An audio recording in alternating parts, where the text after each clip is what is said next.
Well, hello children, Granny Charlotte here. Tonight we do not have any vocabulary words. Just remember all those that you did learn and all those names. We're going to move right into the very last chapter of our book and see what has happened to little Christian at the very end of his journey. So, here we go. Little Christian clasped his hands together as he felt the cold waters of the dark river rushing around his body.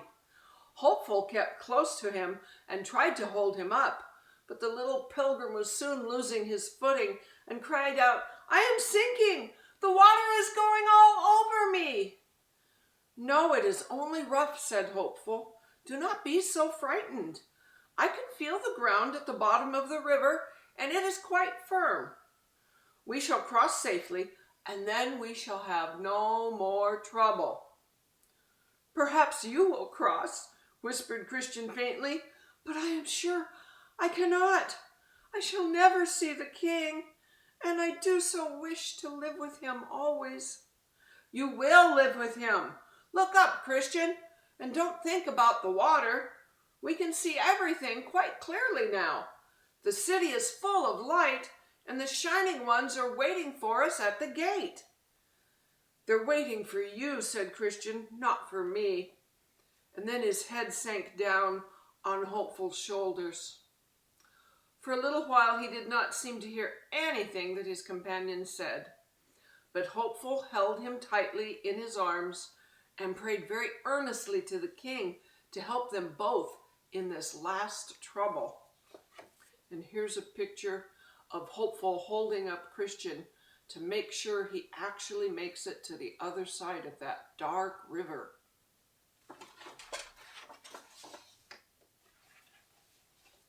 Presently, little Christian opened his eyes, and as the light from the celestial city fell upon his face, he cried out suddenly, "Oh, I can see it all now!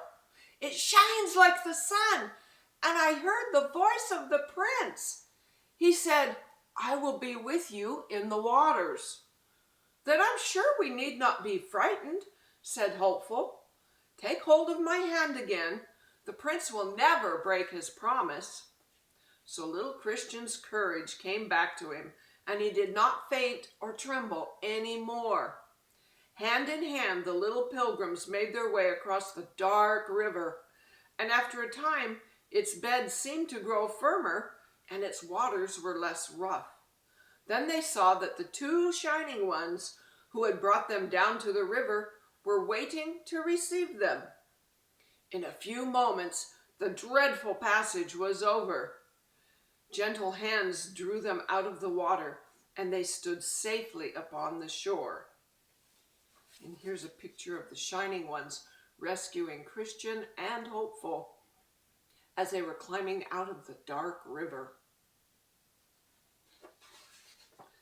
The celestial city was built upon a hill, and a broad, straight road led from the river to its gates. This road was steep, as False Hope had said when he pointed out the little winding path that ignorance had taken. But Christian and Hopeful did not find it difficult, for the shining ones held their hands and took care that they did not slip. "We shall soon be in the city now," said Christian, who had forgotten all his fear and sorrow and could only look up at the bright walls and gates that rose before him. "Yes," replied the shining one with whom he was walking, "you will see the king in his beauty, and he will receive you as his special child." "Will he really let me live in his city always?" "Yes, and you will never be tired or sad anymore. You will have work to do for the king, but it will be easy and pleasant, and you will love to do it." "Shall I find my mother?" said Christian, for in the midst of his happiness he remembered her and longed for a time when he should see her. "She is coming to meet you," said the shining one.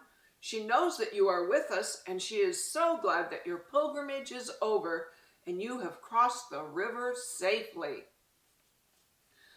The little pilgrims were now very near to the city, and a band of the king's servants who had been watching at the gate, came quickly down the steep path to meet them.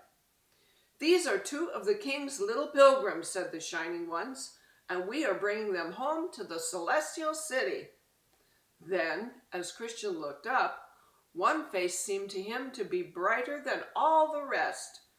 His mother was standing before him, and her eyes shone as she watched him. "Is it my little Christian?" she asked, and the shining ones made a way for her. But little Christian knew her in a moment, and he ran into her arms.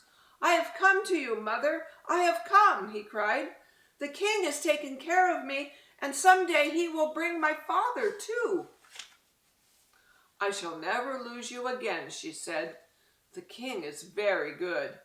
Come with me into his city that we may thank him together." Oh, how happy little Christian felt when he put his hand in his mother's and knew that she would never be taken away from him again. And although Hopeful had not any friends to welcome him, for he had left them all behind in the city of destruction, the shining ones gathered round and spoke so kindly to him that he was comforted and forgot his loneliness. Little Christian had left his armor on the other side of the river, for he would never need to fight again, and now he looked down anxiously at his clothes. He had tried to take care of them, but he knew that they'd become soiled and dusty during his long, long journey, and he feared that the king would be displeased when he saw him. But the waters of the dark river had washed away all the dust and stains. Even Hopeful, whose clothes had been sadly spoiled while he stayed in Vanity Fair, found that his robe looked as fresh and new as it did when he first received it. Close to the walls of the celestial city, a number of men were standing with silver trumpets in their hands. When Christian and Hopeful came up to them, they blew their trumpets loudly to let the people in the city to know that some pilgrims were waiting to enter the king's presence. Then the shining ones told the children to knock at the gate, and the king's servant looked down from the archway and took the rolls which they gave to him and carried them to the palace. The rolls were sealed with the prince's own seal, and when the king saw it, he was glad and desired his servant to open the gates at once and to bring the little pilgrims before him. The people of the city had heard the sound of the silver trumpets, and they all knew what that meant. When Christian and Hopeful passed through the gateway, they found a great company waiting to receive them with sweet music and songs of welcome. Everyone looked glad and happy, for there was no sorrow in the celestial city, and no weariness and no pain. And here's a picture of all the witnesses gathered round, and look how big the crowd goes. You can see the people in the front, but it just goes on and on and on and on. At first, the children's eyes were dazzled by the golden light that shone around them, but to degrees they grew accustomed to it and were able to look up. Before them, in the middle of the city, rose a very stately palace, far more glorious than the Palace Beautiful. "Does the king live there?" said Christian to his mother, for his hand was still clasped in hers.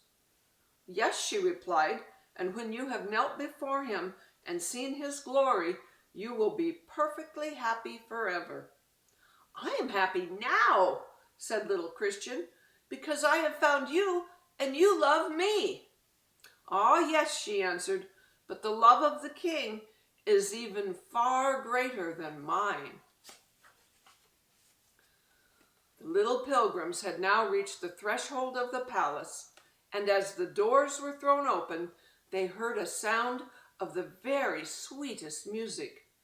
The prince himself was waiting to receive them, and he smiled upon them and took their hands in his own. Then he led them into the palace, and the whole city was filled with joy because their pilgrimage was over, and they had been brought safely through the dark river into the presence of the King. And that concludes our reading of Little Pilgrim's Progress. But I want to go over that one verse. It says, "Those who do the King's commandments may enter the gates of the city." With everything that happened, Christian and Hopeful did obey the King's commands, and they did get to enter the gates of the city. And it's our wish that all you little pilgrims out there enter the gates of the city. Now tonight, I know it's important that you wash your hands and brush your teeth, but more importantly than that,